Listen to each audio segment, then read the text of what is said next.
siang, Assalamualaikum warahmatullahi wabarakatuh. Sekarang kita lagi ada di pemakaman Ervel Kembang Kuning, Surabaya.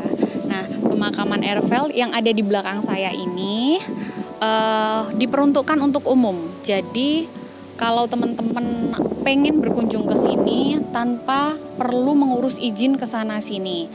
Caranya gimana? Begitu kita datang, kita bisa menggunakan bel di sebelah sini. Yuk kita lihat. Nah, di sini ada waktu berkunjung. Waktu berkunjungnya bisa setiap hari, teman-teman. Dari jam 7 pagi sampai jam 5 sore. Tapi layaknya biasanya sekitar jam 9 sampai jam 4 sore. Di sini ada bel. Biasanya petugasnya ada di dalam dan kalau kita mau masuk, kita tinggal bel aja. Kita coba ya.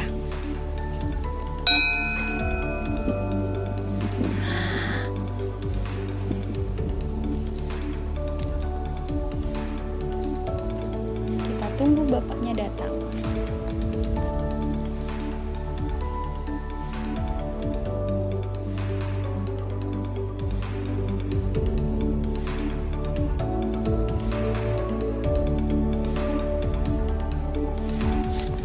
Oke, di sini dengan Bapak siapa? Pak Solehan ya. Oke, Pak Solehan sudah berapa lama Pak di sini, Pak? 22 tahun. Ada berapa banyak Pak untuk pegawai di sini? Ada 14 orang. 15 orang ya Pak ya. Paling lama berapa lama Pak di sini? Yang paling lama? Ada yang lebih dari 25 tahun. Wow, luar biasa. Oke, baik, terima kasih Pak. Saya lihat-lihat dulu. Oke, kita udah mulai memasuki di area pemakaman Ervel Kembang Kuning, Surabaya. Kita bisa lihat ya, tatanan tempatnya yang luar biasa bersih, terawat, dan ada berbagai macam nisan. Itu bentuknya tidak hanya satu bentuk, tapi beragam macam, yang dimana nisan tersebut juga merupakan pembeda antara laki-laki, perempuan, anak-anak, atau mungkin berdasarkan agama gitu.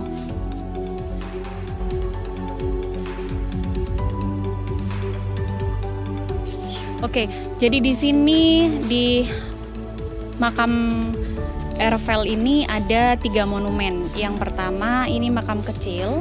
Di sini tercantum 15 nama marinir kerajaan Belanda yang gugur dalam kurun waktu 1942 sampai dengan 1945.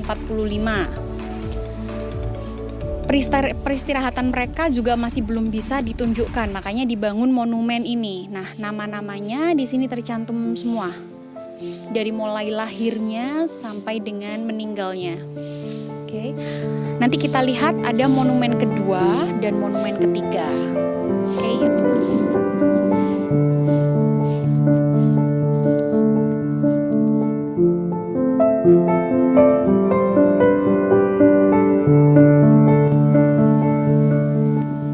Jadi di dalam kompleks pemakaman Ervel ini ada 3 monumen kecil, di mana setiap monumen kecil itu tercantum nama anggota militer dari Dinas Angkatan Laut Kerajaan Belanda. Yang pertama tadi adalah Angkatan Laut yang meninggal di periode 1942 sampai dengan 1945. Lalu yang kedua, monumen kedua, mereka yang meninggal pada tahun 1945 sampai dengan 1947. Dan ini monumen ketiga, di sini tercantum 98 nama yang meninggal pada kurun waktu 1941 sampai dengan 1961.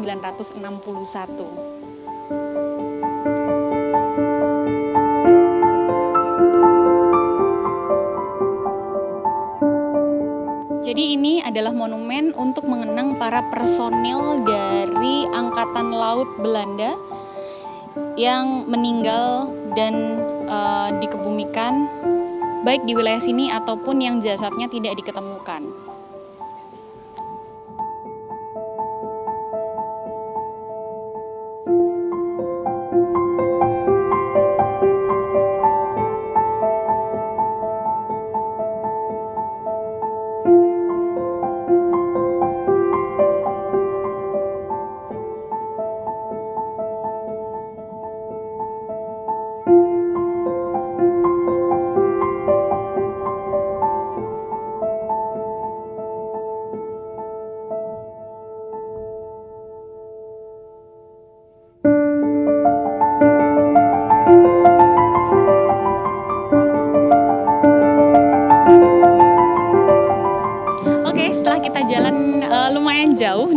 gerbang pintu masuk. Sampai di tengah-tengah ini akhirnya kita sampai pada pendopo. Kita nggak tahu sih pendopo itu tempatnya apa. Sepertinya di situ tempat untuk menjamu para tamu atau mungkin menyambut tamu-tamu yang datang. Jadi itu tempat untuk menyambut para tamu-tamu yang datang. Kita lihat yuk.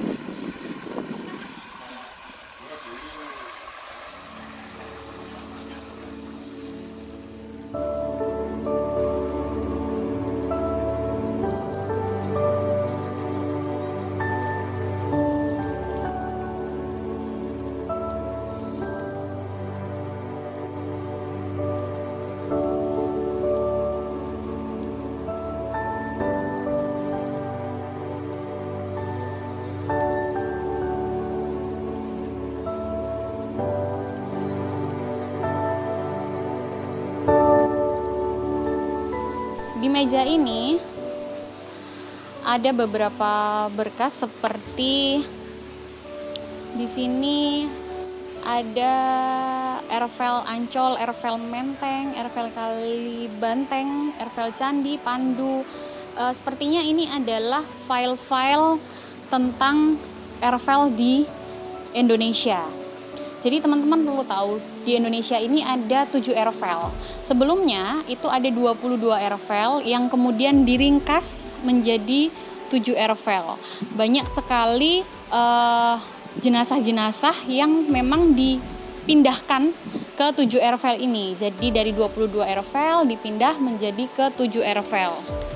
Kemudian untuk di sini kita bisa mengisi buku tamu yang sudah disediakan. Mulai dari kita bisa mencatat tanggal, nama, alasan kunjungan, kemudian kesan dan pesannya. Nah, teman-teman di sini juga kita bisa lihat beberapa katalog tentang makam kehormatan Belanda di Asia Tenggara.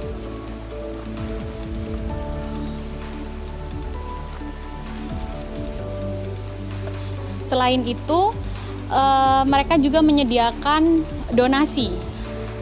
Di sini ada amplop donasi. Jadi ini hanya untuk memberikan simpati kita dengan memberikan donasi.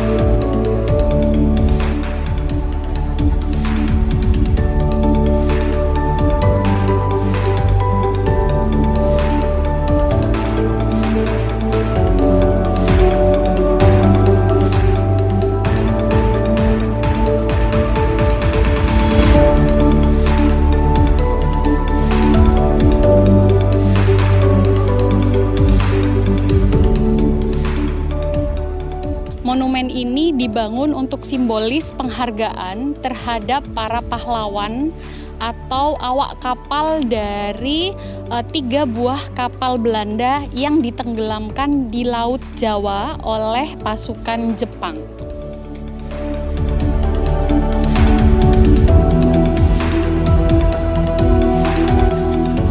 Perang Dunia Kedua dimulai pada tahun 1939 sampai dengan 1945, di mana pada tahun 1942 masih di dalam masa Perang Dunia Kedua, Jepang datang ke Indonesia untuk menguasai Indonesia. Di monumen Karel Doorman ini tercantum 915 nama prajurit Angkatan Laut yang gugur dalam pertempuran di Laut Jawa. Pertempurannya itu terjadi tanggal 27 Februari 1942. Belanda menghalau kedatangan Jepang dengan 3 buah kapal perangnya di perairan Jawa. Akan tetapi kapal-kapal Belanda tersebut ditenggelamkan dengan bom-bom dari Jepang.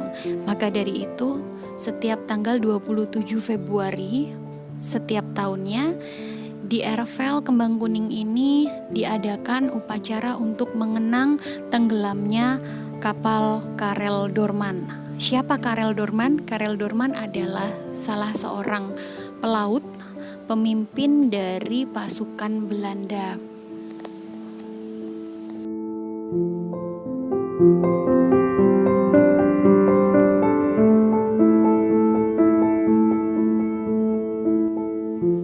Jadi di RFL ini ada beberapa nisan yang akan kita temui, tidak hanya satu macam aja. Nah, seperti di depan saya ini, nisannya nggak terlalu besar, kecil, itu menandakan bahwa mereka adalah jenazah dari anak-anak. Kemudian yang di belakangnya itu lebih tinggi, itu adalah jenazah dari orang-orang dewasa. Kemudian dari bentuk nisannya sendiri ada beberapa perbedaan yang membedakan antara nisan laki-laki dan nisan perempuan. Kemudian berdasarkan agama, ada nisan yang bentuknya untuk agama Buddha itu berbeda, Ong Hok San mungkin di sana. Kemudian ada nisan yang memang tidak diketahui namanya. Biasanya tidak diketahui namanya, mereka dikasih tulisan seperti ini. Jadi tulisannya adalah onboken atau tidak diketahui, mungkin ya, lebih kurang kayak gitu. Ini adalah nisan yang tidak diketahui namanya. Jadi itu sudah tahu kalau laki-laki, tapi tidak tahu namanya siapa dan kelahiran usianya berapa. Dibuatlah tetap nisan dengan tulisan onboken. Jadi seperti yang saya jelaskan tadi, bahwa di Indonesia ini ada 22 RFL yang tersebar di Indonesia, dan semuanya itu diringkas menjadi 7 RFL. Ada beberapa jenazah yang dari 22 RFL tersebut dimakamkan atau dipindah makamkan ke sini, seperti yang dari Ngawi, dari Batu Ampar.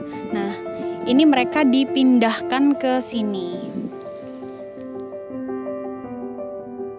Ini adalah monumen terakhir yang kita kunjungi pada hari ini. Di sini tercantum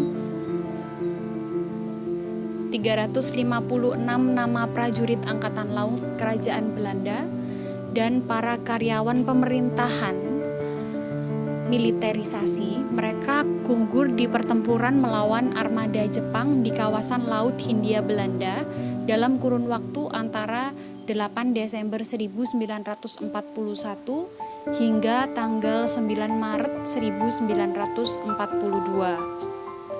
Dalam awak kapal militer ini tidak hanya terdapat orang-orang Belanda, tapi juga ada orang Indonesia. Di sini tercetak nama Sudarsono, Sugimin, Sutarjo, dan Sutekat.